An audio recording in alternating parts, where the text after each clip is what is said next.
The towering Blackhawk helicopters of Mountain Ridge Army Base cast long shadows across the tarmac as dawn broke over the horizon. Their massive rotors stood still in the early morning light, waiting for the pilots who would bring them to life. But in the maintenance hangar, Technical Sergeant Emma Rodriguez was about to encounter someone who would challenge everything she thought she knew about what makes a pilot qualified to fly. Before we jump back in, tell us where you're tuning in from, and if this story touches you, make sure you're subscribed, because tomorrow I've saved something extra special for you. The morning briefing had just ended when Sergeant Rodriguez spotted the new arrival. A woman, barely over 5 feet tall, dressed in standard-issue flight suit without rank insignia, standing beside Colonel Mitchell as he introduced her to the maintenance crew. "This is Specialist Jessie Morgan," the colonel announced, his voice carrying across the hangar. "She'll be observing our maintenance protocols for the next few weeks as part of a Pentagon efficiency study." Rodriguez exchanged glances with her team. Another observer from headquarters. Another clipboard carrier who'd never touched the controls of a real aircraft. Specialist Morgan looked even less impressive than most, petite, with a frame that seemed almost childlike next to the hulking mechanics. "Doesn't look like much," whispered Airman Davis, leaning close to Rodriguez. "Think she can even reach the top shelf in the supply closet?" Rodriguez smirked but kept her comments to herself as Colonel Mitchell finished his introduction and left Morgan to begin her observations. The small woman moved through the hangar with quiet confidence, occasionally making notes on her tablet, watching the mechanics work with careful attention. When Morgan approached the hydraulic system that Rodriguez was calibrating, she paused, watching silently. "Something I can help you with, ma'am?" Rodriguez asked, not bothering to hide her annoyance at being observed. "Just documenting," Morgan replied, her voice surprisingly steady and assured for someone so small. Rodriguez turned back to her work deliberately, positioning her body to block Morgan's view. "Standard hydraulic calibration sequence. Nothing exciting." Morgan said nothing, but after observing for another moment, she reached past Rodriguez and made a small adjustment to the calibration tool. The digital readout immediately stabilized, showing perfect alignment. Rodriguez blinked in surprise. "How did you?" "Experience," Morgan said simply, already moving on to the next station. Staff Sergeant Wilson, who had been watching the exchange, approached Rodriguez after Morgan moved away. "Careful with that one," he said quietly. "What do you mean?" Wilson shrugged. "Something's off about her. Pentagon observers don't usually know their way around Blackhawk hydraulic systems like that. Especially not the calibration sequence. That's specialized knowledge." Rodriguez glanced over at Morgan, now examining a rotor control panel on the opposite side of the hangar. "Maybe she just got lucky." "Maybe," Wilson replied, but he didn't sound convinced. As the morning progressed, Morgan continued her methodical inspection of the hangar and aircraft. She moved with an economy of motion that suggested familiarity with military environments, though she wore no insignia to indicate any significant service background. The mechanics gradually returned to their work, though many kept casting curious glances in her direction. During lunch break, the crew chief pulled up her credentials on the secure terminal. The screen displayed only minimal information. Systems Observer, Pentagon Efficiency Division. "That's it?" Rodriguez asked, peering over the chief's shoulder. "Nothing else accessible at my clearance level," the chief shook his head. "Weird," muttered Davis. "Think she's some kind of corporate spy? Sikorsky trying to steal maintenance secrets?" The chief chuckled. "Doubt it." Wilson pulled out his phone. "Let me try something." He typed Morgan's name into a search engine, scrolling through the results. Nothing, not even a LinkedIn profile. Who doesn't have a digital footprint these days? Rodriguez wondered. "Someone who doesn't want to be found," the chief said thoughtfully. Across the hangar, Morgan continued her inspection, seemingly oblivious to the discussion about her identity. She moved to the cockpit of one of the Blackhawks and peered inside, her fingers hovering over the controls without touching them. For just a moment, something flickered across her face. A look of recognition, perhaps even longing. The afternoon brought new challenges. As Morgan observed the avionics systems check, she quietly suggested bypassing a secondary circuit when an error appeared. The system immediately responded, booting up normally. Preparing and narrating this story took us a lot of time, so if you are enjoying it, subscribe to our channel. It means a lot to us. Now back to the story. How did you know that would work? Davis asked, studying her face carefully. Common issue with the Mark IV system, she replied. The bypass trick isn't in the manual, but most field technicians know about it.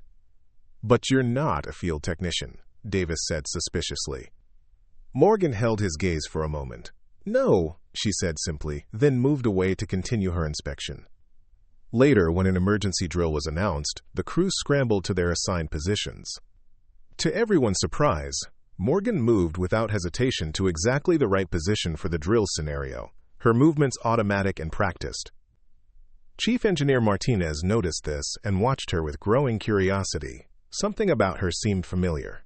The way she moved around aircraft, her instinctive understanding of procedures. After the drill, he discreetly accessed a secure terminal and began searching through archived flight personnel files. What he found made him freeze in place.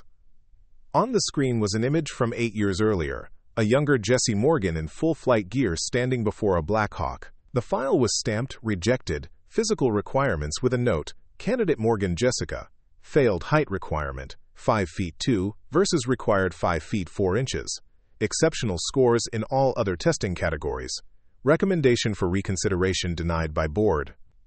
Martinez stared at the screen, then back across the hangar where Morgan continued her quiet inspection. Who was this woman really?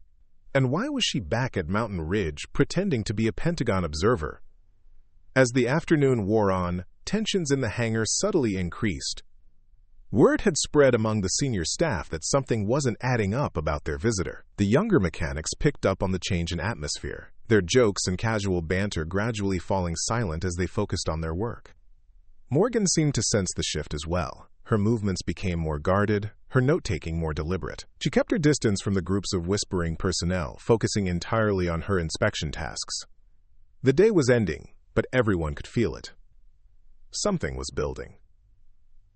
The woman they'd dismissed as just another Pentagon observer was hiding something significant. And in a place like Mountain Ridge, secrets had a way of coming to light when least expected. As Morgan packed up her tablet and prepared to leave, she paused near a Blackhawk's engine housing, her hand resting briefly on the aircraft's surface. In that moment, she looked less like a civilian observer, and more like someone who had once dreamed of calling these magnificent machines her own. The truth was closer to the surface than anyone realized, waiting for the right moment to emerge. The next morning arrived with an unusual tension hanging over the hangar. Morgan returned precisely at 0800. Once again in her unmarked flight suit carrying the same tablet and personal kit. But today felt different. The easy dismissal from the previous day had been replaced by wary curiosity from the ground crew. Technical Sergeant Rodriguez was the first to notice the change in dynamics. As Morgan approached her workstation, she found herself straightening unconsciously, her casual demeanor from yesterday nowhere to be found. "Morning, ma'am," she said, her tone notably more respectful than before. Morgan nodded acknowledgement. "Sergeant, how's the vibration levels on the tail rotor assembly?" Rodriguez blinked. Yesterday she'd been asking general questions about documentation. Today she was asking about specific technical details that weren't in any routine inspection checklist. "Holding steady at acceptable levels," she replied automatically, then caught herself. "Ma'am, that information isn't typically part of an efficiency study." "Isn't it?" Morgan made a note on her tablet. "I find rotor balance often indicates overall maintenance quality." Across the hangar, Airman Davis was having his own unsettling encounter. Morgan had stopped beside him as he worked on the aircraft's communication array, but instead of simply observing, she'd begun pointing out potential improvement points that weren't in any standard manual. "The auxiliary relay tends to overheat in this configuration," she mentioned casually. "You might consider rerouting the power coupling through the secondary channel." Davis paused his work, wrench halfway to a bolt. "Ma'am, respectfully, that modification isn't authorized without engineering approval." "Of course not," Morgan agreed. "I'm just noting potential efficiency improvements." But her suggestions were too specific, too knowledgeable. Davis exchanged glances with nearby mechanics, all of whom were beginning to realize their Pentagon observer knew far more about Blackhawks than any outside efficiency expert should. Chief Engineer Martinez had spent the night researching what little he could find about Specialist Morgan. The details were still murky, but he managed to piece together fragments: a promising candidate from 8 years ago, exceptional test scores across the board, multiple recommendations from instructors, but ultimately rejected for failing to meet the minimum height requirement by just 2 inches. He approached Morgan during her mid-morning inspection of the navigation systems. "Miss Morgan," he said carefully, "I noticed you seem particularly familiar with the Blackhawk's operational parameters." Morgan didn't look up from her tablet. "I've studied the technical specifications extensively." "Have you?" Martinez moved closer, lowering his voice. "Because the way you move around this aircraft, the questions you're asking, it's not like someone who learned from manuals." For the first time since arriving, Morgan's composure flickered. She met Martinez's eyes directly, and he saw something there. Not fear, but a careful assessment. "I take my work seriously, Chief," she said finally. "I'm sure you do," Martinez nodded slowly. "It's just that in my 20 years working on these aircraft, I've only seen that level of intuitive understanding from pilots who've actually flown them." The words hung in the air between them. Morgan resumed her work without responding, but Martinez noticed her movements had become more deliberate, more guarded. Meanwhile, Staff Sergeant Wilson had been conducting his own investigation. During lunch, he'd called a contact at Fort Rucker, someone who owed him a favor from their deployment days. "I need you to run a name for me," Wilson had said quietly into his phone. "Jessie Morgan. Supposed to be a Pentagon efficiency expert, but something doesn't add up." The response had been immediate and troubling. "Wilson, that name rings a bell, but there's nothing official in the system that I can access. It's like someone scrubbed her records." When Wilson returned to the hangar, he found Morgan examining the pilot controls, an area that definitely wasn't part of any routine efficiency study. "Interesting area to inspect," he commented, approaching slowly. Morgan didn't seem surprised by his presence. Control systems are crucial components. "They are," Wilson agreed, "but efficiency experts typically don't have clearance to examine flight controls. Those systems are restricted to flight personnel and certified technicians." Quote. Morgan's fingers paused over her tablet. "I have the appropriate clearances." "Do you?" Wilson pulled out his phone, showing her the screen. "Because when I tried to verify your background, I got nothing. In my experience, that usually means one of 2 things. Either you're not who you say you are, or someone's gone to a lot of trouble to hide who you really are." The afternoon brought an unexpected complication. Major Harrison, the base flight operations commander, arrived for an unscheduled inspection, accompanied by 2 officers Morgan didn't recognize. Their presence immediately changed the atmosphere in the hangar. "Where's our Pentagon observer?" Harrison asked Chief Martinez. "Over by the avionics base, sir," Martinez replied, gesturing toward Morgan. Harrison studied Morgan from across the hangar, his expression unreadable. "How long has she been here?" "This is her 2nd day, sir. Yesterday she seemed like a routine observer, but today," Martinez hesitated. "Today she's asking questions and making observations that suggest extensive operational knowledge of the Blackhawk." One of the officers with Harrison, a stern-faced woman with intelligence insignia, spoke quietly. "Sir, we should speak with her directly." As the group approached, Morgan seemed to sense their presence. She looked up from her tablet, and for just a moment, her professional mask slipped. The expression that crossed her face was one of recognition, followed immediately by resignation. "Miss Morgan," Major Harrison called out, "could we have a word?" Morgan straightened, suddenly looking less like an observer and more like military personnel. "Of course, Major." The entire hangar seemed to hold its breath as the group moved to a more private area near the office. Through the glass windows, the mechanics could see an intense conversation taking place, but couldn't make out the words. Davis moved closer to Rodriguez. "Think she's in trouble?" "I think," Rodriguez said slowly, "we're about to find out who she really is." Inside the office, Major Harrison was studying a classified file on his tablet. "Specialist Jessie Morgan," he read aloud. "Formerly one of our most promising Blackhawk pilot candidates, rejected 8 years ago solely due to height restrictions." Morgan stood at attention, her civilian facade completely dropped. "Sir," she acknowledged. "The question is," Harrison continued, "what is a rejected candidate doing conducting unauthorized inspections at my base?" Quote. The intelligence officer leaned forward. "Your application was declined 8 years ago, Miss Morgan. You were explicitly informed that you did not meet the physical requirements for Blackhawk pilots. Yet here you are, displaying knowledge that suggests flight experience." The physical requirements were the only criteria I failed to meet, Morgan replied carefully. Every other metric showed exceptional aptitude. Harrison nodded grimly. And now you're back, hiding in plain sight as an observer. The question is why? Through the office window, the ground crew watched the tense meeting. Whatever was being discussed, it was clear their mysterious observer wasn't who she'd claimed to be. Airman Davis turned to the older mechanics. Anyone want to explain what's happening? Chief Martinez, who had been quietly listening to radio chatter, suddenly straightened. Everyone back to work, he commanded. Now. But it was too late. The base alarm system activated, its urgent wail filling the hangar. Emergency lights began flashing as the intercom crackled to life. Attention, all personnel. Emergency medevac required. Repeat, emergency medevac required. All flight crews report to stations immediately. In the office, Morgan's head snapped up at the sound. Through the window, the mechanics could see her posture change completely. No longer an observer or even a rejected candidate, but someone responding to a crisis with the instincts of a combat pilot. Major Harrison was receiving updates through his earpiece. We have soldiers pinned down in the northern training range, he said grimly. Severe weather moved in unexpectedly. 3 with critical injuries need immediate evacuation, but our primary medevac crew is grounded at Fort Benning due to the same storm system.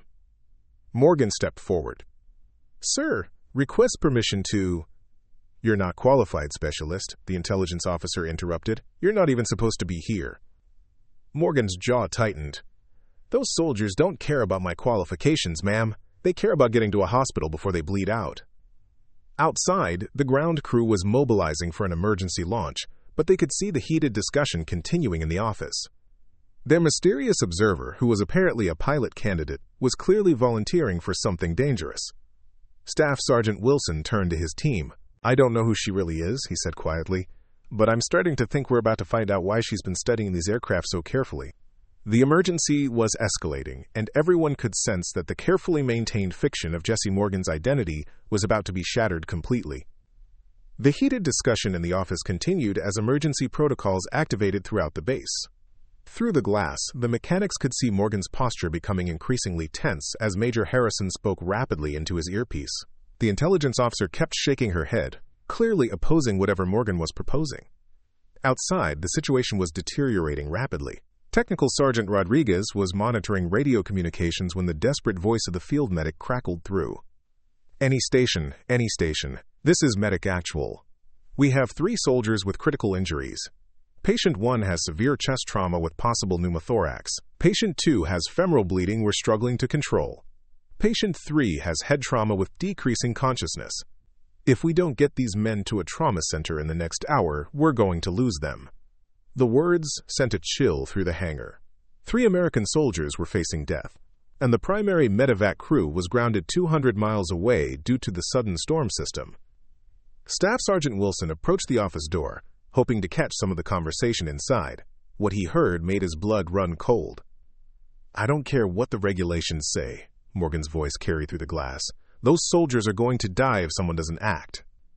Specialist, you're not a qualified pilot, the intelligence officer replied firmly. You've never been certified on the Blackhawk. That's not entirely accurate, Morgan fired back. I completed all the simulator hours. I passed every written test with perfect scores. The only reason I don't have wings is because I'm 2 inches shorter than an arbitrary height requirement established in the 1960s. Major Harrison's voice was strained. The risk is too great. The risk to me is irrelevant, sir. Those are American soldiers bleeding out while we stand here arguing about my height. Suddenly, the office door opened, and all 3 officers emerged. The entire hangar fell silent as they approached the nearest Blackhawk. Morgan walked directly to Chief Martinez. Chief, what's the status of this aircraft? Quote. Martinez glanced uncertainly at Major Harrison, who gave a slight nod. Fully fueled and ready for immediate deployment, ma'am. Morgan nodded, then turned to address the assembled crew. I need this aircraft prepped for emergency medevac configuration, full medical kit, plasma, blood supplies. Airman Davis stepped forward, confusion evident on his face. Ma'am, respectfully, you're a Pentagon observer. You can't authorize. No, Morgan interrupted, her voice carrying new authority. I'm not. She reached into her personal kit and withdrew a faded patch. the Army Aviation School insignia, with a notation for Simulator Excellence that the few senior mechanics recognized immediately. 8 years ago, Jessie Morgan was rejected from flight school for being 2 inches too short, she continued, her voice steady. The only criteria I failed was a height requirement that had nothing to do with ability to fly. Today, 3 soldiers need someone who can fly this mission. The intelligence officer stepped forward. This is completely unauthorized. Then it's on me, Morgan replied firmly. No official sanction, no orders from command, just a civilian observer who happens to know how to fly. Major Harrison weighed the options. His career would be over if this went badly, but those soldiers would be dead if nothing was done. Chief Martinez, he called out. How long to prep for emergency medevac? 10 minutes, sir. Harrison nodded grimly. Do it. The hangar exploded into activity. The same mechanics who had dismissed Morgan 2 days ago now worked with desperate efficiency to prepare the Blackhawk for the rescue mission. But the tension was palpable. Everyone understood they were participating in something that officially shouldn't be happening. Morgan began suiting up, accepting flight gear from crew members who now looked at her with a mixture of awe and concern. Davis approached hesitantly. Ma'am, I owe you an apology. Yesterday when you walked in, I thought...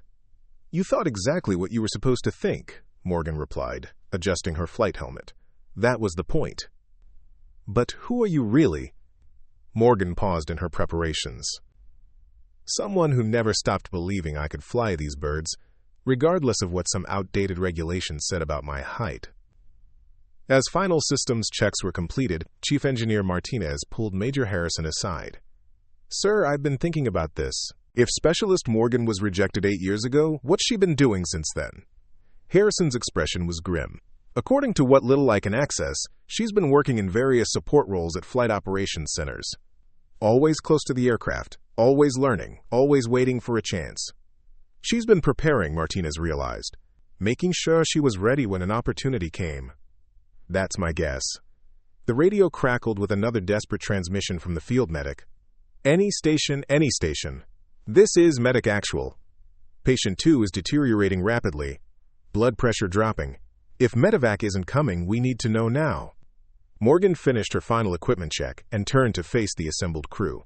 For a moment, the careful mask she'd worn for 2 days was completely gone. Standing before them was a pilot, denied her wings because of an arbitrary measurement, but ready to risk everything to prove what she'd always known. Chief Martinez, she called out. Aircraft status? Ready for immediate departure, ma'am. Morgan nodded, then surprised everyone by extending her hand to each crew member. Thank you all.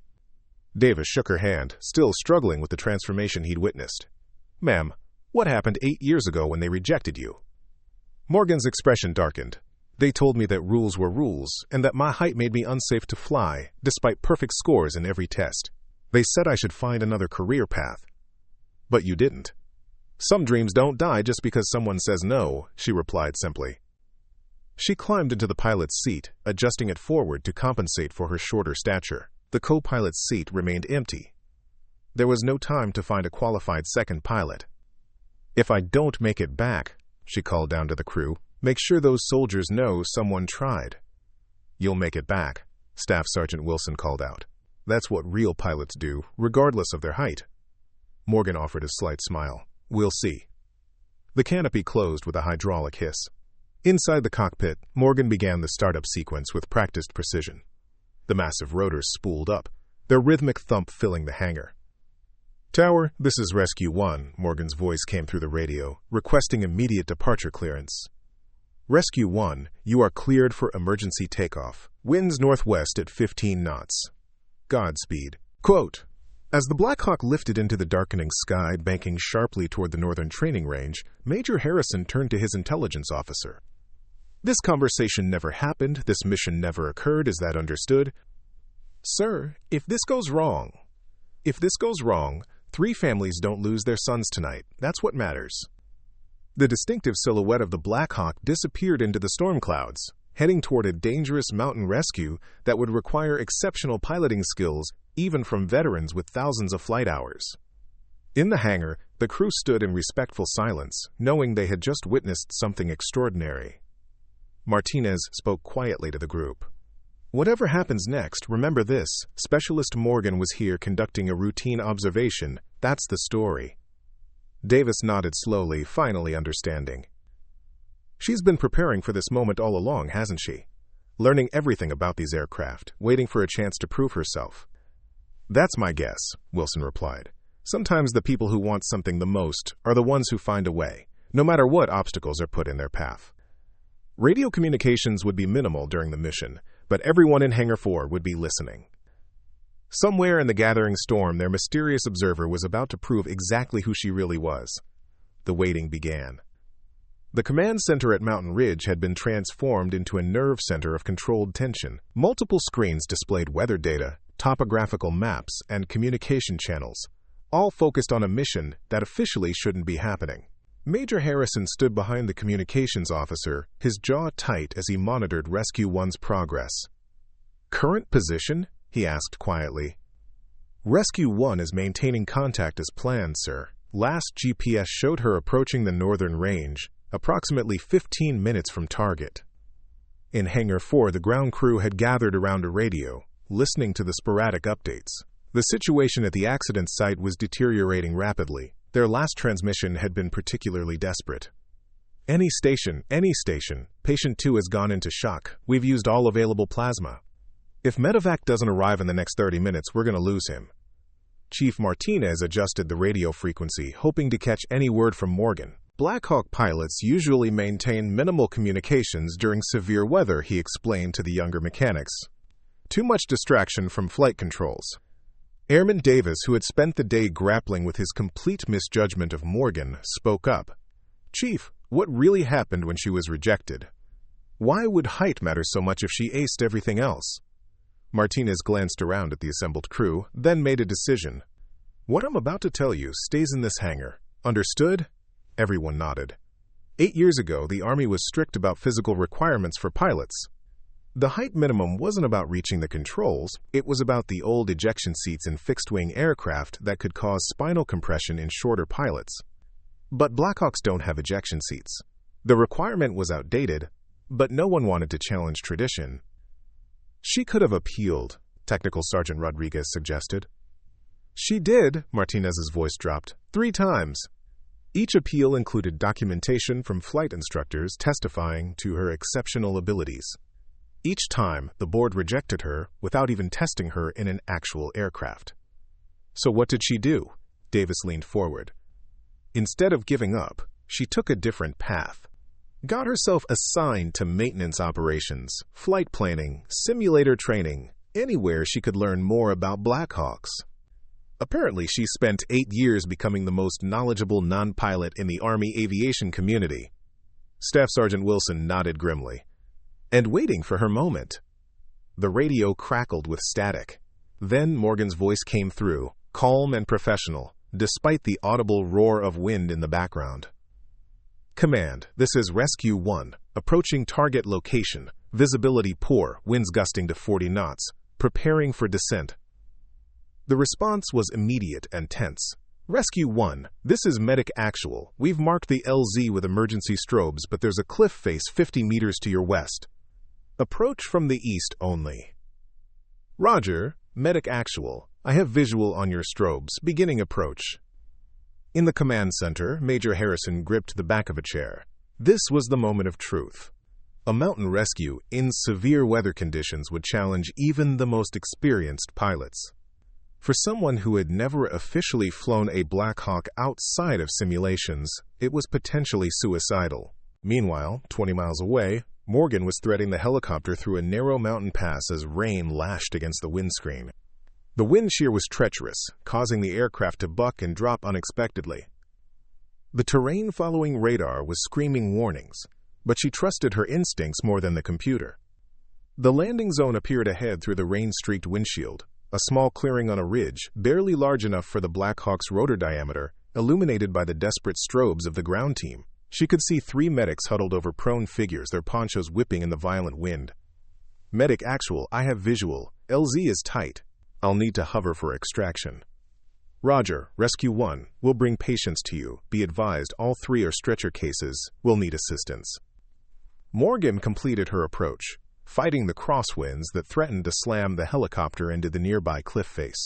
With precise control, she brought the massive aircraft to a hover just 3 feet above the rocky ground.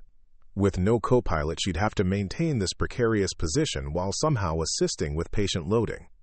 "I'm stable at hover," coming off controls momentarily to assist. In one fluid motion, she secured the cyclic with a friction lock, unbuckled her harness, and slid out of her seat, keeping one hand on the collective to maintain altitude.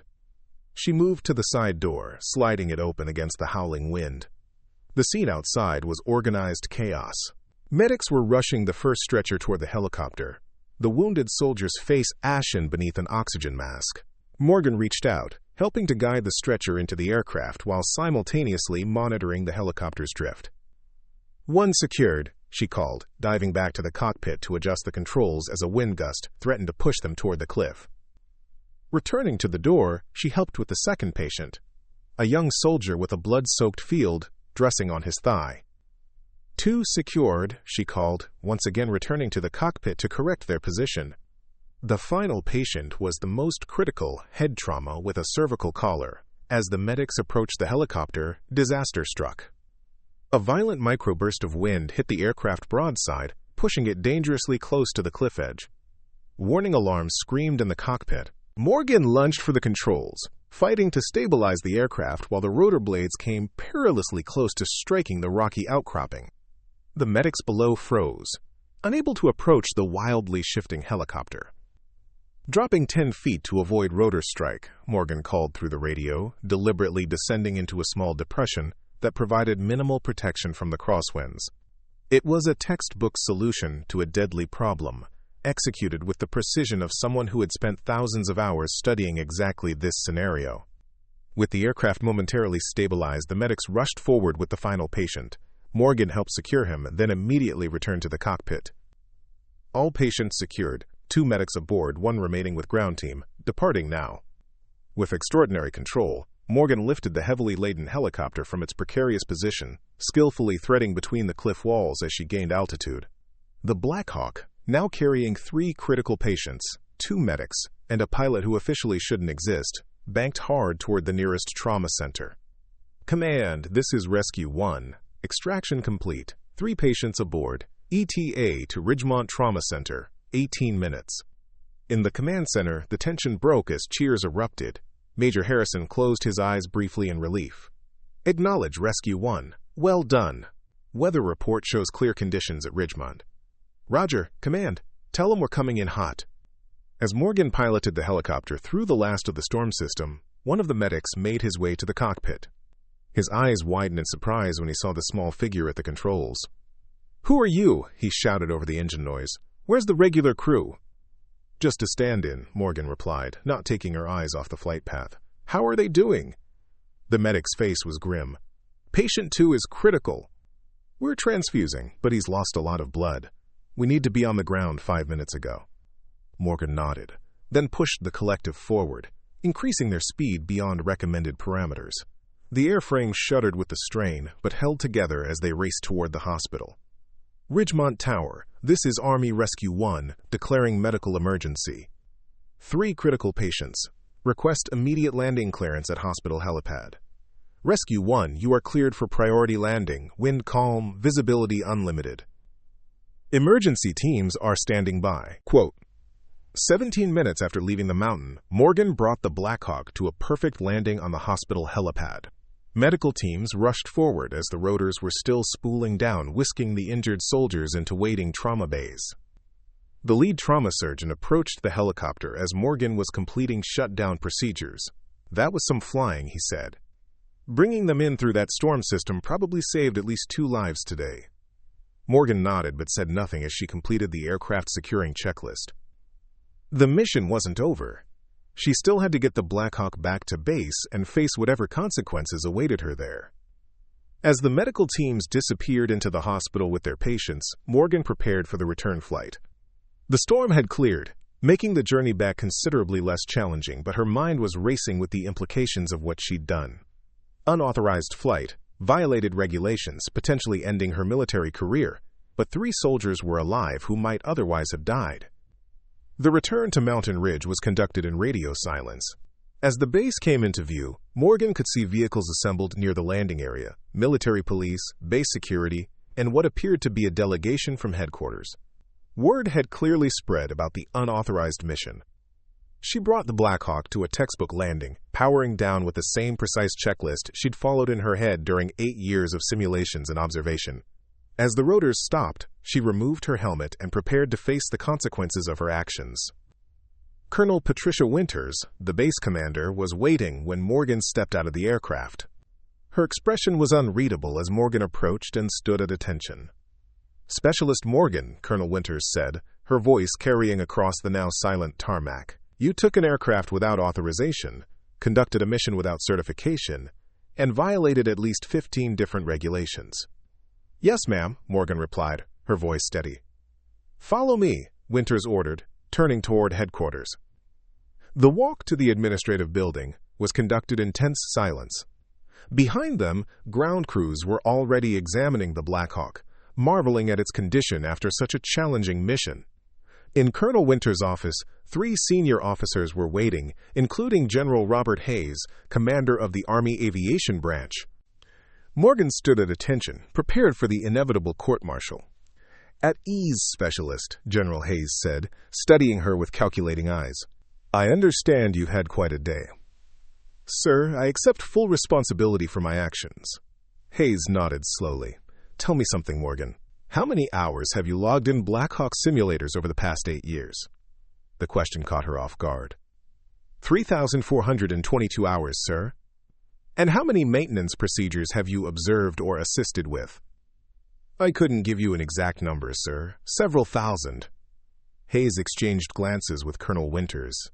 "And today you successfully executed a mountain rescue in severe weather conditions that would challenge pilots with thousands of actual flight hours." "I did what was necessary to save those soldiers, sir." "Yes, you did." Hayes stood up and walked around the desk. "The question is, what do we do with you now?" Morgan remained silent, waiting for the verdict that would end her military career. "The regulations exist for a reason," Hayes continued. "Standards are important. Discipline is essential." He paused, looking directly at Morgan. "But sometimes, regulations fail to account for exceptional circumstances and exceptional people." Colonel Winters stepped forward. The height requirement for helicopter pilots was established in 1962, based on the dimensions of aircraft that no longer exist in our inventory. It's been maintained primarily through institutional inertia rather than operational necessity. "What are you saying, sir?" Morgan asked carefully. "I'm saying that 3 soldiers are alive tonight because you had the courage to do what was right, despite the rules saying you couldn't." Hayes picked up a folder from the desk. "I've reviewed your record. Perfect scores on every written test. Perfect performance in every simulator scenario. Commendations from 6 different commanding officers for your work in maintenance and flight operations." "Thank you, sir." "Don't thank me yet." Hayes' expression hardened. "What you did today was still unauthorized and dangerous. There will be consequences." Morgan nodded, bracing herself. "Those consequences are as follows. First, you are hereby reassigned to flight training at Fort Rucker, effective immediately." Morgan's head snapped up in surprise.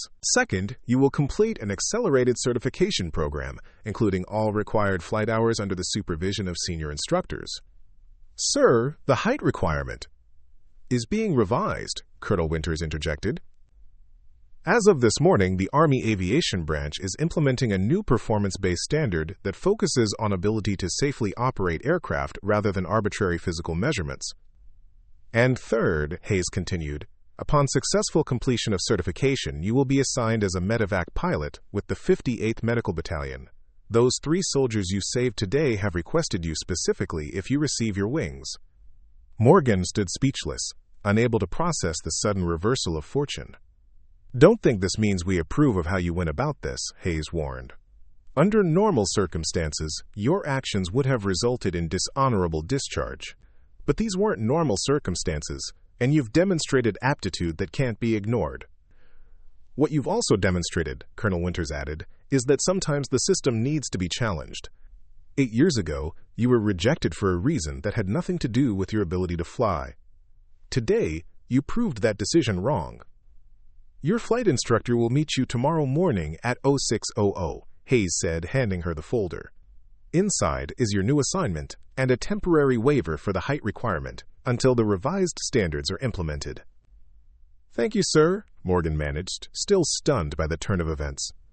"Don't thank me," Hayes replied.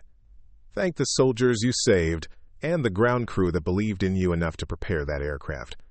They're the ones who made this possible." As Morgan left headquarters, still trying to process what had happened, she found the entire ground crew from Hangar 4 waiting outside. Technical Sergeant Rodriguez stepped forward. "Ma'am, we heard the news. Congratulations." "How did you—" "Word travels fast," Chief Martinez said with a smile, "especially when it's good news." Airman Davis pushed to the front of the group. "We wanted you to have this." He handed her a small package wrapped in shop cloth. Inside was a set of pilot's wings, clearly old and well-worn. "They belong to my grandfather," Davis explained. "He always said the measure of a pilot isn't height or strength, but heart and skill. Seems like you've got plenty of both." Quote. Morgan ran her fingers over the tarnished metal, emotion threatening to overwhelm her. "I don't know what to say." "You don't need to say anything," Staff Sergeant Wilson replied. "Just fly like you did today, and you'll earn those wings for real soon enough." As the group dispersed, Chief Martinez remained behind. 8 years is a long time to wait for a chance, he said quietly. Morgan nodded. "There were days I almost gave up, times I thought maybe they were right, that I was too small to fly. What kept you going?" She looked toward the Blackhawk, still sitting on the tarmac where she'd landed it. "I knew in my heart they were wrong. I knew I could fly those birds better than pilots with twice my height. I just needed one chance to prove it. And now you have." "Now I have," she agreed. "And I'm not going to waste it." Later that evening, as Morgan packed her few belongings for the transfer to Fort Rucker, her phone rang with an unfamiliar number. "Specialist Morgan," she answered. "Actually, it's Sergeant First Class Morgan now," came Colonel Winter's voice. "Your promotion paperwork just went through." "Congratulations." "Thank you, ma'am." "There's something else you should know." Winter's voice became serious. "The soldier with the femoral bleed, the one the medics thought they might lose? He's stabilized. The trauma surgeon says if you'd been 10 minutes later, he wouldn't have made it. You saved his life today." Morgan sat on the edge of her bunk, the weight of the day finally hitting her. "I was just doing what I was trained to do, ma'am." "That's just it, Morgan. You weren't trained. Not officially. You trained yourself against all odds because you believed in something the rest of us couldn't see." There was a pause. "That kind of determination is rare. Don't lose it, even when you get those wings." "I won't, ma'am." After the call ended, Morgan stood at her window, looking out at the flight line where the Blackhawk sat in the moonlight. For 8 years, she'd been told she was too small to fly those magnificent machines. Too short to be trusted with the lives of soldiers. Too physically inadequate for a job that required mental strength more than anything else. Today, she'd proven them all wrong. Not through arguments or appeals, but through action when it mattered most. 3 soldiers were alive because she'd refused to accept limitations placed upon her by outdated regulations and narrow thinking. Tomorrow would bring new challenges. Formal flight training, certification requirements, the scrutiny that would come from being the exception to a long-standing rule. But for tonight, Jessica Morgan allowed herself to feel the simple satisfaction of vindication. She'd never been too short to fly. She'd only been waiting for the world to catch up to what she'd always known. The morning sun cast long shadows across the training field at Fort Rucker as Sergeant First Class Jessica Morgan stood at attention before Chief Warrant Officer Michaels, her primary flight instructor. 6 weeks had passed since the emergency rescue that had changed everything, and every day since had tested her limits in new ways. "At ease, Sergeant," Michaels said, reviewing her flight log with a critical eye. "Your instrument navigation scores are exemplary. Best I've seen in 15 years of instruction." "Thank you, sir." "Don't thank me yet." His expression remained stern. "Your technical proficiency is undeniable. You've completed in 6 weeks what takes most candidates 6 months. But there's more to being a combat pilot than handling an aircraft." Morgan kept her expression neutral, though she felt a familiar tightening in her stomach. Throughout her accelerated training program, she'd faced this same skepticism. Instructors who acknowledged her skills but questioned whether someone of her stature could command respect in combat situations. This afternoon, you'll face the leadership scenario, Michaels continued. A simulated combat extraction under enemy fire with a crew that's never flown with you before. They've been briefed to challenge your authority. I understand, sir. Do you? Michael stepped closer. Because out there, when bullets are flying and decisions need to be made in split seconds, your crew needs to trust you implicitly. Size shouldn't matter, but perception often does. Morgan met his gaze steadily. Permission to speak freely, sir? Granted. 6 weeks ago, I flew a critical medevac mission through conditions that grounded experienced pilots.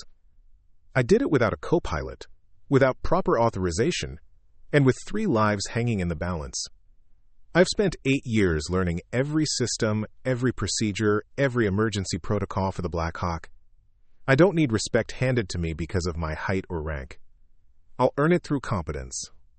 A hint of a smile crossed Michael's face. That's exactly what I wanted to hear, Sergeant. Report to Hangar 12 at 1,400 hours. Your crew will be waiting. As Morgan walked across the training grounds, her mind raced with preparations for the afternoon's test. This would be her final evaluation before receiving certification, a hurdle that many still expected her to fail. Near the mess hall, she encountered a group of flight candidates, fresh from basic training. Their conversation halted as she approached, followed by poorly concealed whispers. That's her, the short one. Heard she flew some crazy rescue mission. Must be nice having the rules changed for you. Morgan ignored them, keeping her focus on the challenges ahead. The whispers and doubts had been constant companions throughout her training, but they mattered less than the results she delivered every day in the cockpit. Inside the mess hall, she was surprised to see a familiar face, Airman Davis from Mountain Ridge, now wearing the insignia of a crew chief trainee. Sergeant Morgan, he called out, approaching her table. Didn't expect to see you here. Davis, she nodded. You transferred to flight operations?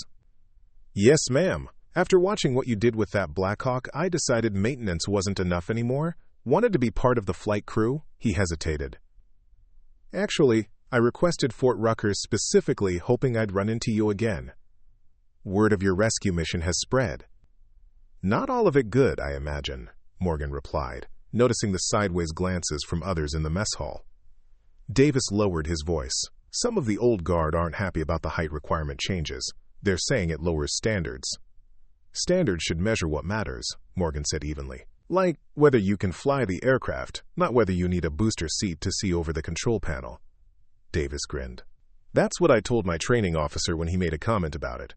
Got me extra PT, but worth it. As they continued talking, Morgan learned that Davis had been assigned to the afternoon leadership scenario as a crew member. His expression grew serious when she mentioned it.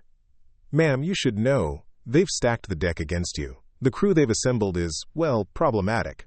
Masters is a combat veteran who's vocal about women in combat roles. Rivera lost his brother when a replacement pilot couldn't handle a hot extraction. Morgan absorbed this information with a nod. Thanks for the heads up, Davis, but it doesn't change anything. I'll do what I've always done. Let my performance speak for itself. At precisely 1,400 hours, Morgan reported to Hangar 12, where a Blackhawk was being prepared for the simulated mission. Chief Warrant Officer Michaels stood with 4 crew members, a co-pilot, 2 crew chiefs, and a door gunner. Their expressions ranged from neutral to openly hostile. Sergeant Morgan, Michaels began, this is your mission briefing. You have a 4-man special operations team pinned down in hostile territory. They've taken casualties and need immediate extraction under enemy fire. Your job is to get them out alive. He handed her a mission packet with coordinates, weather conditions, and threat assessments. Your crew has been briefed separately. I'll be observing from the chase helicopter. You launch in 30 minutes. As Michaels walked away, Morgan turned to her assigned crew. I'm Sergeant First Class Morgan. I'll be your pilot for this mission. Let's do introductions and then review the mission parameters. The co-pilot, a lieutenant named Crawford, spoke first. With all due respect, Sergeant, I've been flying combat missions for 3 years. I know how to read a brief. Morgan nodded, unruffled. I don't doubt your experience, Lieutenant. But this is my mission, and I need to ensure we're all on the same page. Is that page high enough for you to see? Muttered Masters, the senior crew chief, just loudly enough to be heard. Several responses flashed through Morgan's mind, but she chose a different approach. Chief Masters, I understand you've flown 15 combat extractions in Afghanistan. That experience will be invaluable today. I'd appreciate your input on the approach vector given the terrain features at the extraction point.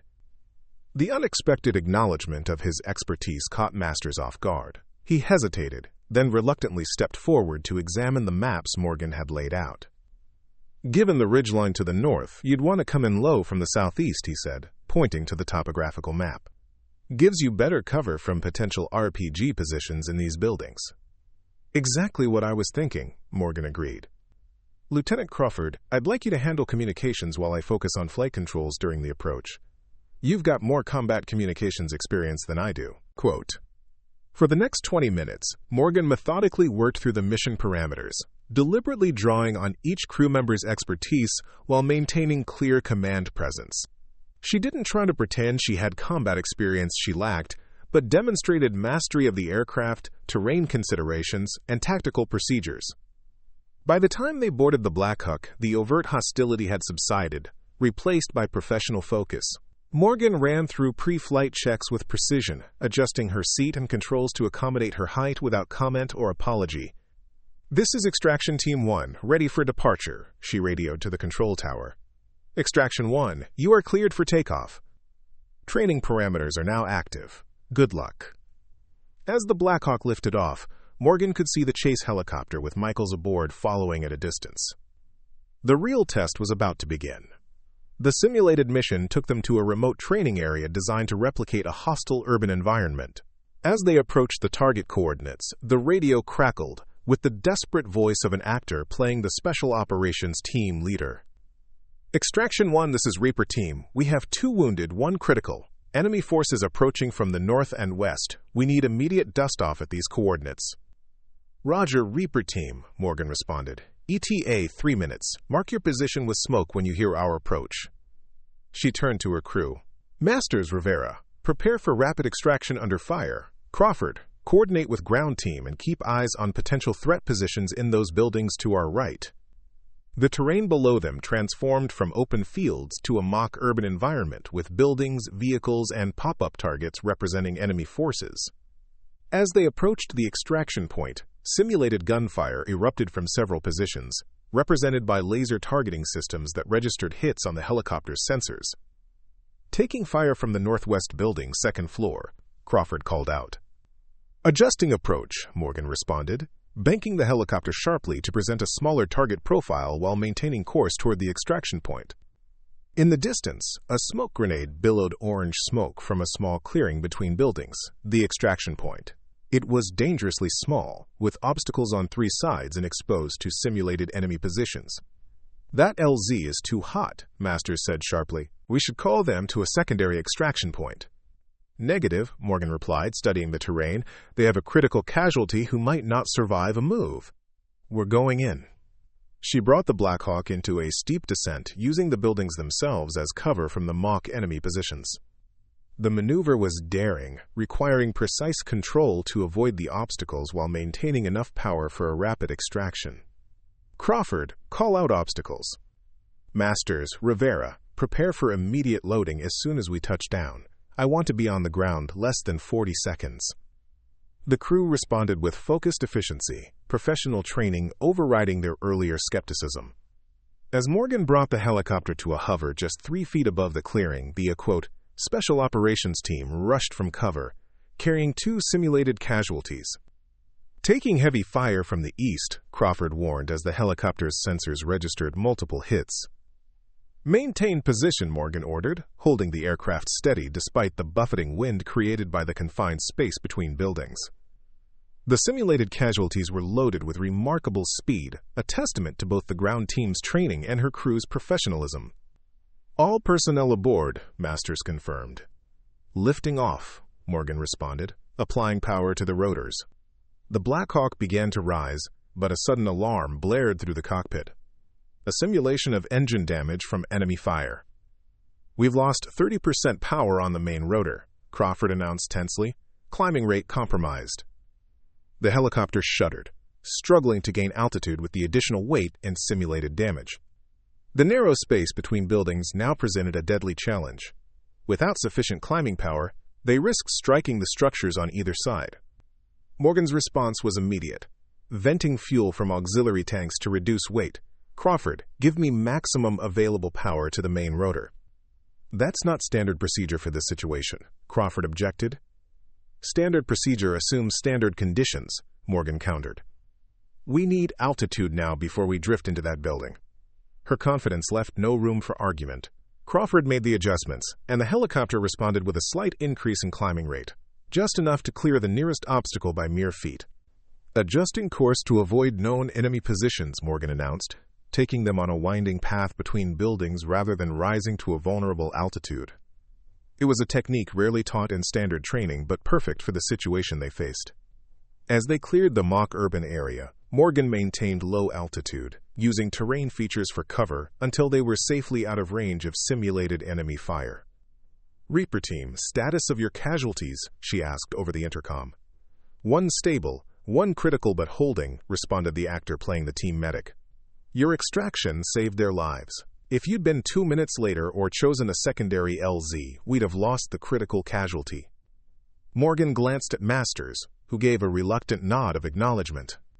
The simulated mission had been executed flawlessly despite the artificial complications thrown at them. When they landed back at Fort Rucker, Chief Warrant Officer Michaels was waiting. His expression revealed nothing as Morgan completed shutdown procedures and her crew disembarked.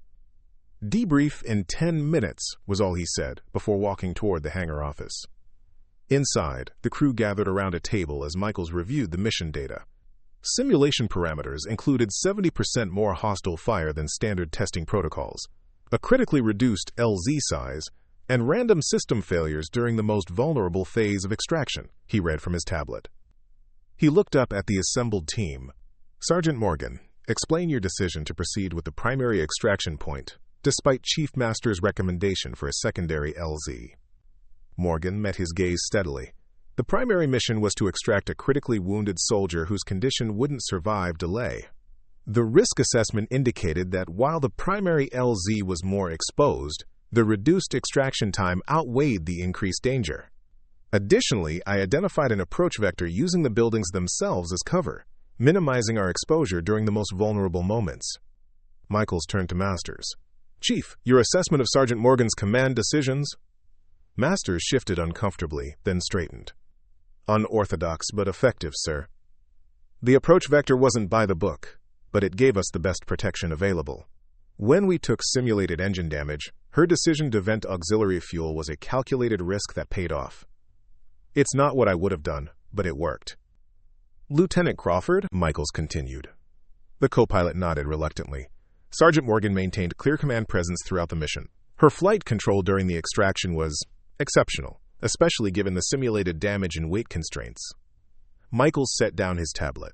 This scenario was deliberately designed to push beyond standard parameters. We wanted to see if Sergeant Morgan could not only fly the aircraft, but command a crew under extreme pressure. He paused, looking at each team member. What's your verdict? The crew exchanged glances, then Masters spoke for the group. She can fly, sir, and she can lead. Size has nothing to do with it. Michaels nodded, then turned to Morgan. Sergeant First Class Morgan, your performance today completes your accelerated certification requirements. I am recommending immediate approval of your pilot status and assignment to active flight duty. He extended his hand, offering a set of pilot's wings. Congratulations, Warrant Officer Morgan. You've earned these. Morgan accepted the wings, the metal cool against her palm. 8 years of determination, countless rejections, and 6 weeks of grueling training, all crystallized in this small symbol of achievement. Thank you, sir, she said simply. Don't thank me, Michaels replied. You did this through sheer force of will and undeniable skill. The Army Aviation Branch is better for having you in it. As the debrief concluded, Masters approached Morgan outside the hangar. I owe you an apology, ma'am, he said gruffly. I made assumptions based on appearance rather than ability. Won't happen again. Apology accepted, Chief, Morgan replied. But I didn't earn those wings today. I earned them through 8 years of preparation for a chance that almost never came. Masters nodded thoughtfully. Some of the best pilots I know had to fight twice as hard to get their wings. Seems like the ones who have to prove themselves the most often end up being the ones you want beside you when things go sideways. As word spread of her successful certification, Morgan received an unexpected summons to General Hayes' office. He was waiting with Colonel Winters when she arrived. "Warrant Officer Morgan," Hayes greeted her. "I understand congratulations are in order." "Thank you, sir." "I've been following your progress closely," he continued. "Chief Warrant Officer Michaels tells me you've not only met, but exceeded every standard in the accelerated program. Quote, I had excellent instructors, sir. Yes, you did. But more importantly, you had something that can't be taught: determination. Hayes gestured to a folder on his desk. The 3 soldiers you rescued at Mountain Ridge have all recovered. 2 have already returned to duty. The 3rd, Specialist Ramirez, is regaining mobility after severe femoral nerve damage. I'm glad to hear it, sir. They've been asking about you, Colonel Winters added, particularly Ramirez. He says he owes you a debt he can never repay. Morgan shook her head. I was just doing my job, ma'am. A job you weren't officially qualified to do at the time, Hayes reminded her, which brings me to the reason I called you here today. He slid a document across the desk. The Army Aviation Branch has completed its review of height requirements for all rotary wing aircraft. Effective immediately, physical requirements have been replaced with performance-based criteria focusing on ability to safely and effectively operate the aircraft. Morgan scanned the document, recognizing the magnitude of the change. Sir, this is overdue, Hayes finished for her. Your case made us examine a lot of outdated requirements that were keeping qualified candidates from serving where they're needed most. In the past 6 months, we've identified 17 pilot candidates who were previously rejected for similar physical parameters despite excellent aptitude scores. We're calling it the Morgan Protocol, Winters added with a small smile, evaluating candidates based on demonstrated ability rather than arbitrary physical standards. Morgan struggled to process the implications. Her personal victory had opened doors for others facing similar barriers, creating a legacy beyond her individual achievement. There's more, Hayes continued. The 58th Medical Battalion has specifically requested you for their lead pilot position. Those 3 soldiers you saved weren't the only ones impressed by your flying. The entire battalion has heard the story. I'm honored, sir, but I haven't had any actual combat experience beyond the training scenarios. You will, Hayes assured her. The 58th deploys to Eastern Europe in 6 weeks. They need their new pilot up to speed before then. As Morgan left headquarters with her new assignment papers, she found Airman Davis waiting outside. Heard the news, ma'am, he said with a broad smile. Lead pilot for the 58th. Congratulations. News travels fast, Morgan observed. Faster than a Blackhawk at full throttle, Davis agreed. But that's not why I wanted to catch you. I got my crew chief certification today. That's excellent, Davis. Congratulations. Thanks, he hesitated. The thing is, I've been assigned to the 58th Medical Battalion, too. Looks like we'll be flying together again. Morgan smiled. I couldn't ask for a better crew chief. As they walked toward the flight line, Davis asked the question that had been on his mind. Was it worth it, ma'am? All those years of rejection, being told you were too short, having to prove yourself over and over. Morgan paused, looking out at the row of Blackhawks gleaming in the afternoon sun. One of them would soon be hers to command, not as a desperate measure in an emergency, but as her assigned aircraft with her name stenciled below the cockpit window. Some dreams are worth fighting for, Davis, no matter how many people tell you they're impossible. She touched the pilot's wings now pinned to her uniform. Sometimes the greatest obstacle isn't the mountain in front of you, but the doubt inside you. I never let them convince me I was too small to fly. I just had to wait for the right moment to prove it. In the distance, a Blackhawk lifted off for an evening training mission, its distinctive silhouette stark against the setting sun. Morgan watched it rise with the satisfaction of knowing that soon she would be at those controls. Not as an exception or an experiment, but as a fully qualified pilot who had earned her place through extraordinary perseverance and undeniable skill. 8 years of waiting, learning, and preparing had culminated in this moment. Jessica Morgan wasn't too short to fly a Blackhawk. She had simply been waiting for the world to recognize what she had always known, that the measure of a pilot isn't their height, but their heart, determination, and skill. And she had all 3 in abundance. 3 years had passed since Warrant Officer Jessica Morgan had earned her wings, and the early morning sun cast long shadows across the forward operating base in Eastern Europe. The distinctive silhouette of her Blackhawk, now bearing the call sign Valkyrie, stood ready on the tarmac as ground crews performed their final checks before the day's mission. Chief Warrant Officer Morgan moved with confident precision as she conducted her pre-flight inspection. At 34, she carried herself with the quiet authority that came from 3 combat deployments and over 2,000 flight hours. The doubts that had once followed her because of her height had long since been silenced by an impeccable service record and 2 distinguished flying crosses. "Morning, ma'am," called Sergeant Davis, now her regular crew chief, and no longer the fresh-faced airman who had once dismissed her at Mountain Ridge. "Aircraft is prepped and ready. Weather report shows clear conditions with moderate winds from the northwest." "Thanks, Davis. How's our new medic settling in?" Morgan asked, checking the engine housing with practiced eyes. "Lieutenant Reynolds?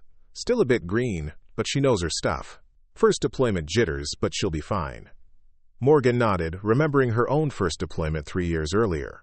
The 58th Medical Battalion had been her home ever since, and Valkyrie had become legendary for extracting wounded personnel from situations other pilots deemed impossible.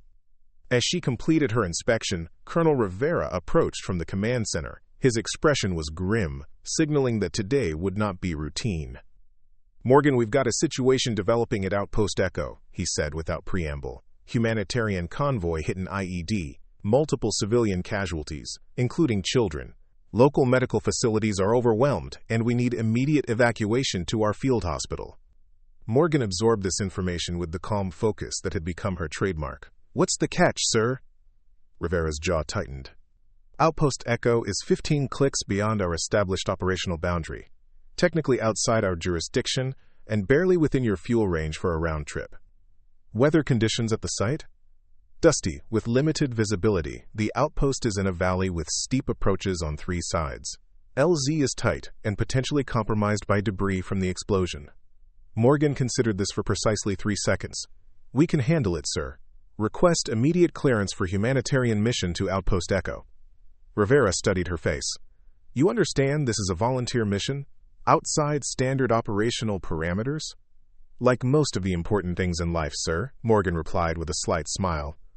Rivera nodded, unsurprised by her response. "Wheels up in 10 minutes.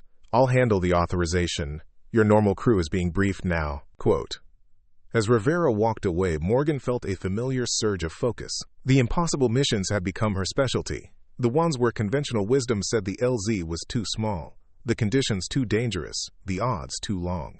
After a lifetime of being told she was too small for the job, she had developed a particular affinity for challenges others deemed too large. Inside the ready room, her flight crew was already preparing. Lieutenant Sarah Reynolds, the new flight medic, looked up with barely concealed anxiety as Morgan entered. "Ma'am, they said we're going beyond the operational boundary," Reynolds said, her voice betraying her concern. "Is that standard procedure?" Morgan began donning her flight gear.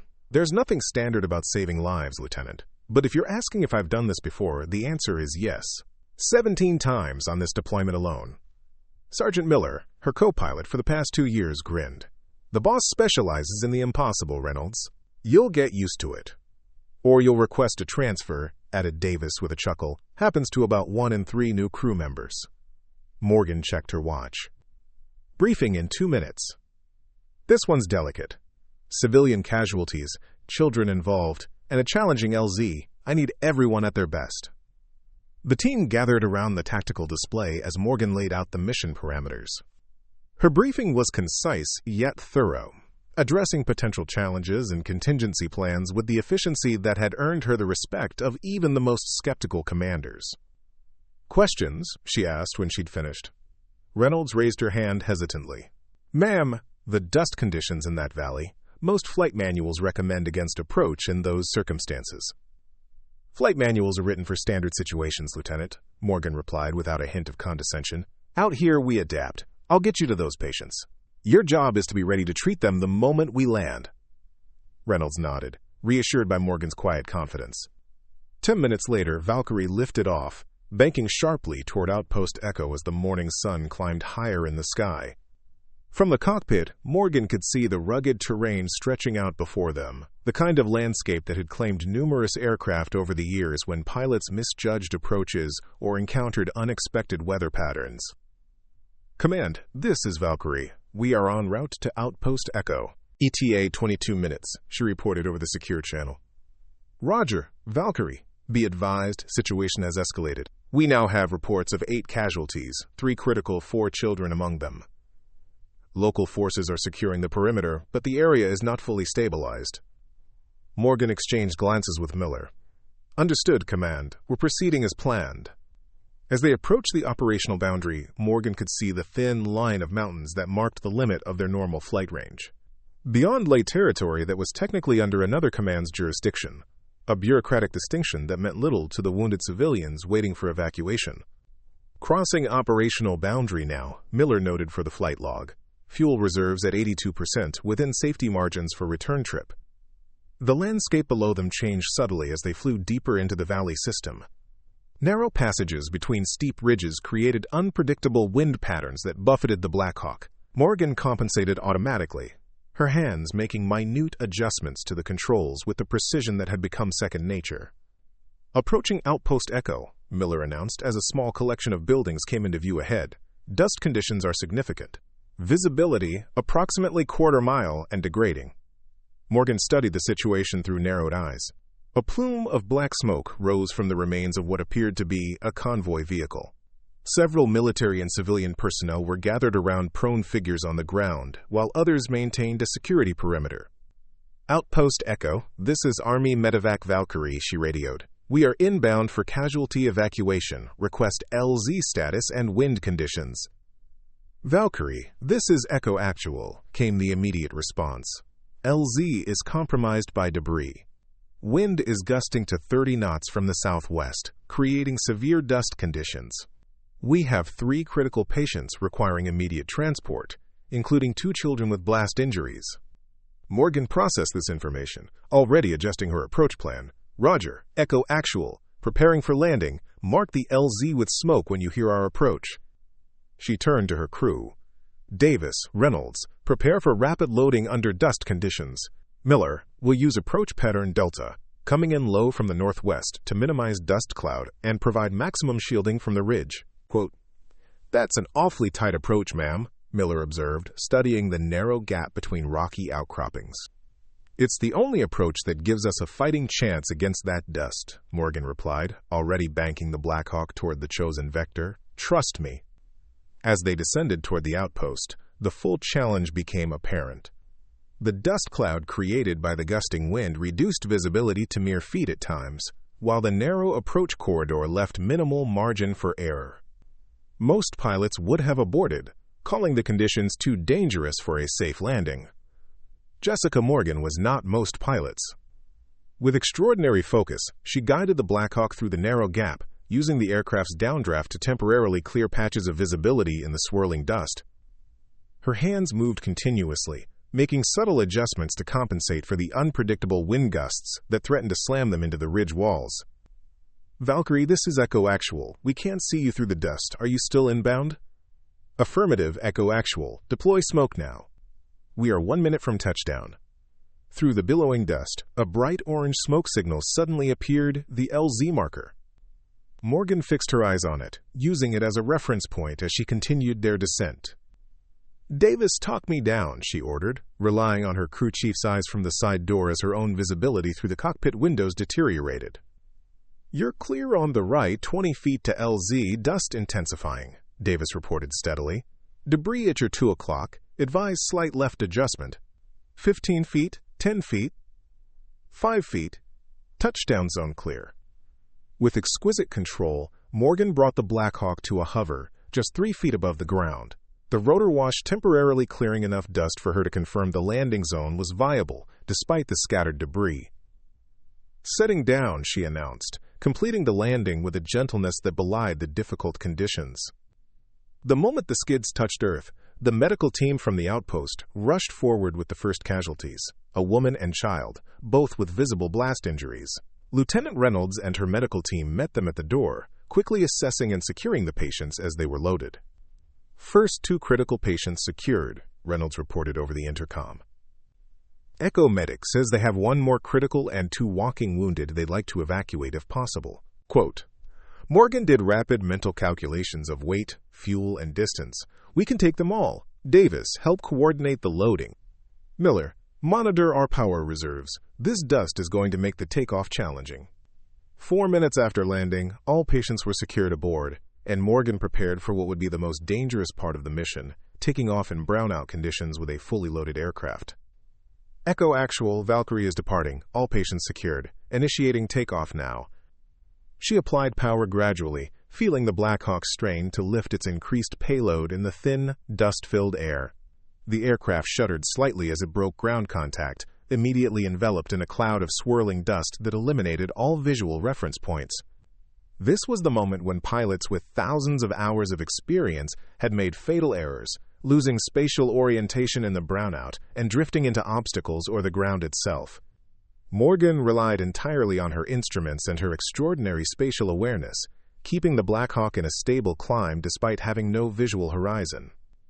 Passing 50 feet, dust beginning to thin, Miller reported tensely. Ridge at our 3 o'clock, distance 200 meters and closing as we climb.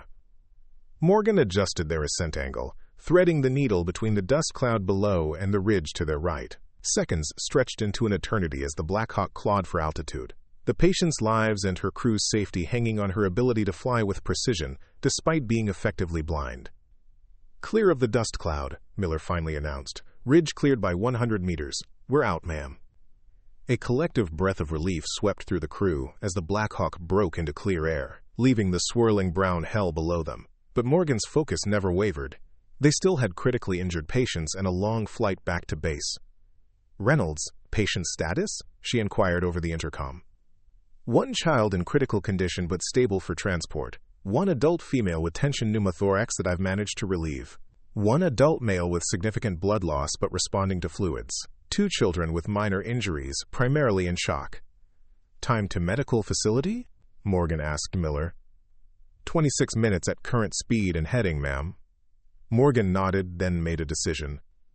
Reynolds, can the critical child make it 26 minutes? There was a brief pause. It's uncertain, ma'am. His condition is tenuous. Bleeding is controlled, but he's showing signs of increasing intracranial pressure. Without hesitation, Morgan adjusted their course and increased power. Miller, new course. We're taking them to Forward Surgical Team Bravo. It's 8 minutes closer and has pediatric trauma capability.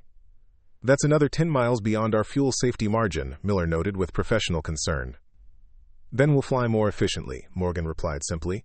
Command, this is Valkyrie. We are diverting to FST Bravo with critical pediatric patient requiring immediate neurosurgical intervention. Request priority landing clearance and surgical team standing by. Understood, Valkyrie. Be advised you are now operating well beyond authorized operational range. Return fuel will be critical. Acknowledged, Command. Sometimes the most important boundaries are the ones we have to cross. As they flew toward FST Bravo, Morgan maintained absolute focus on maximizing their fuel efficiency, flying at optimal altitude and speed to conserve every possible drop. Her mind calculated contingencies and alternatives even as her hands kept the Blackhawk on its precise heading. Behind her, Lieutenant Reynolds worked frantically to stabilize the injured child, her initial nervousness replaced by professional determination.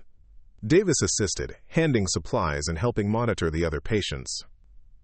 1 minute to FST Bravo, Miller announced, as a small collection of tents and prefabricated structures appeared in the distance. Surgical team is visible on the helipad. Morgan brought the Blackhawk in with precision, setting it down gently despite her urgency. The moment the skids touched down, the surgical team rushed forward to receive the critical patients. How long can you remain on ground for hot refuel? The ground crew chief shouted over the still-spinning rotors. No time for refuel, Morgan replied. We need to get the remaining patients to main base hospital. Their conditions are stable but require treatment beyond your capabilities here. The chief nodded understanding, and within 3 minutes the critical patients had been transferred to the surgical team while the others remained aboard for transport to the main facility. Valkyrie lifting off, Morgan announced, bringing the lightened helicopter back into the air with practiced ease. ETA to main base 19 minutes. Quote, as they flew the final leg of their mission, the fuel warning light illuminated on Morgan's control panel, an expected development given their extended range, but still a sobering reminder of the razor-thin margins they were operating within. Fuel at minimum reserve level, Miller noted calmly. 17 minutes of flight time remaining by computer estimate. Morgan nodded. We'll make it in 15. Adjust trim for maximum efficiency. The rest of the flight proceeded in focused silence, each crew member acutely aware of the delicate balance between their remaining fuel and the distance to safety. When the main base finally appeared on the horizon, Morgan allowed herself the briefest moment of satisfaction before returning to the task at hand.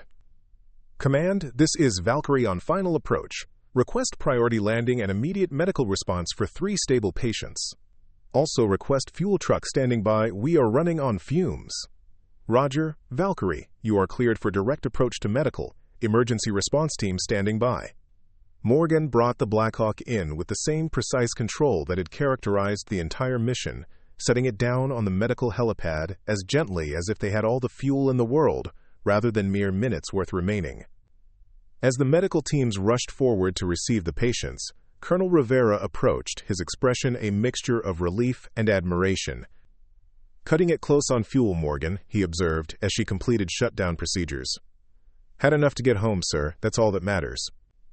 Rivera nodded, then handed her a tablet with a message displayed. This came in while you were en route. The child you diverted to FST Bravo. He made it to surgery in time. Neurosurgeon says if you'd been 5 minutes later, he wouldn't have survived. You made the right call. Morgan accepted this news with a small nod, the weight of the day's decisions finally settling on her shoulders now that the mission was complete. 7 lives saved, including 4 children, because she had been willing to push beyond established boundaries and trust her abilities. As the crew disembarked, Lieutenant Reynolds approached Morgan with new respect in her eyes. Ma'am, I've never seen flying like that. The dust conditions, the tight approach. Most pilots wouldn't have even attempted it. Morgan offered a tired smile. Most pilots haven't spent their entire careers being told what they can't do, Lieutenant. After a while, you develop a certain skepticism about impossible situations.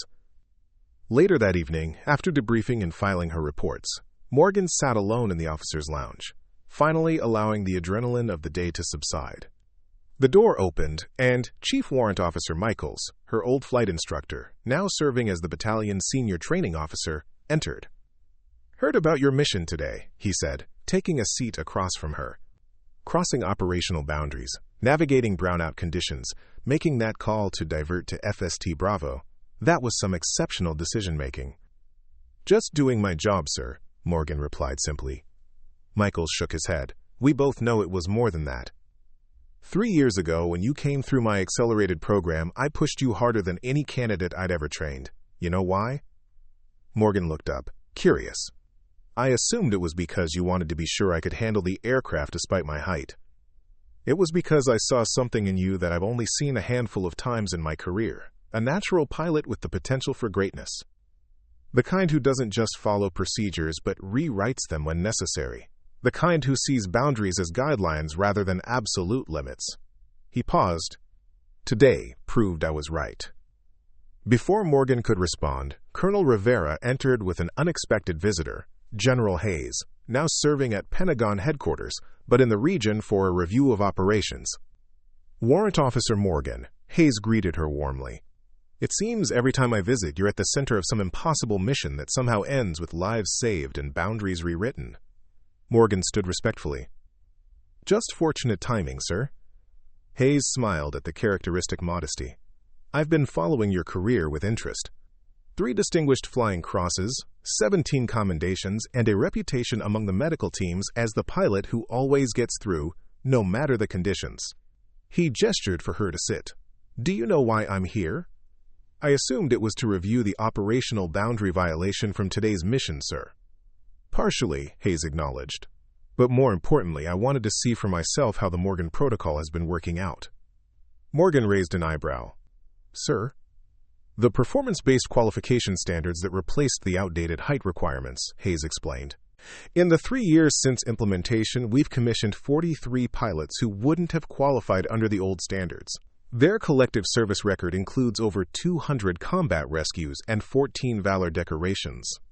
The significance of this wasn't lost on Morgan. Her personal struggle had opened doors for dozens of others, creating a ripple effect that had ultimately saved hundreds of lives. There's more, Rivera added. The Army Aviation Command is establishing a new specialized unit for high-risk medical evacuations in contested environments. They need a commander who specializes in the impossible. Morgan looked between the officers, comprehension dawning. Sir, are you offering me command of the 101st Special Medical Evacuation Unit? Hayes confirmed. Based on your operational record and leadership qualities, you're the only candidate we're considering. The position comes with promotion to major. For a moment, Morgan was speechless. From a rejected candidate deemed too short to fly to commanding an elite unit of specialized pilots, the journey seemed almost unbelievable. The unit would be tasked with developing new protocols for the most challenging evacuation scenarios, Rivera continued. Training pilots to operate beyond conventional limitations just as you've demonstrated repeatedly. You'd be writing the new manual, Morgan, Michaels added. Teaching others to see boundaries the way you do, as challenges to overcome rather than barriers to accept. Morgan thought of the countless times she'd been told what she couldn't do because of her height, the years spent fighting for a chance that almost never came, the lives that had been saved because she had refused to accept those limitations. When would this new unit activate? She asked finally. 6 weeks, Hayes replied, enough time to select your initial cadre of pilots and support personnel. Morgan nodded slowly, already considering the possibilities. I'll need autonomy in selection criteria. Some of the best candidates might not fit conventional profiles. Hayes smiled. That's precisely why you're the right person for this command. You see potential where others see only limitations. As the meeting concluded and the officers departed, Morgan remained alone in the lounge, watching through the window as ground crews prepared Valkyrie for the next day's missions. Her aircraft, the one she had earned the right to fly through sheer determination and undeniable skill, tomorrow would bring new challenges. Selecting pilots for an elite unit, developing training protocols for the impossible missions, carrying the weight of command responsibility. But Jessica Morgan had never been afraid of challenges. She had built her entire career on overcoming them, one impossible boundary at a time. She touched the pilot's wings on her uniform, the symbol of a dream that had taken 8 years of persistence to achieve. Not because she had been too short to fly, but because others had been too short-sighted to see her potential.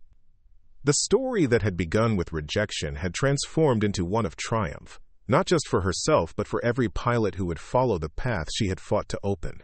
Jessica Morgan wasn't just a decorated pilot now. She was living proof that the most arbitrary limitations are often the ones most deserving of being challenged. And that was a legacy taller than any height requirement could measure. Up next, you've got 2 more standout stories right on your screen. If this one hit the mark, you won't want to pass these up. Just click and check them out. And don't forget to subscribe and turn on the notification bell so you don't miss any upload from us.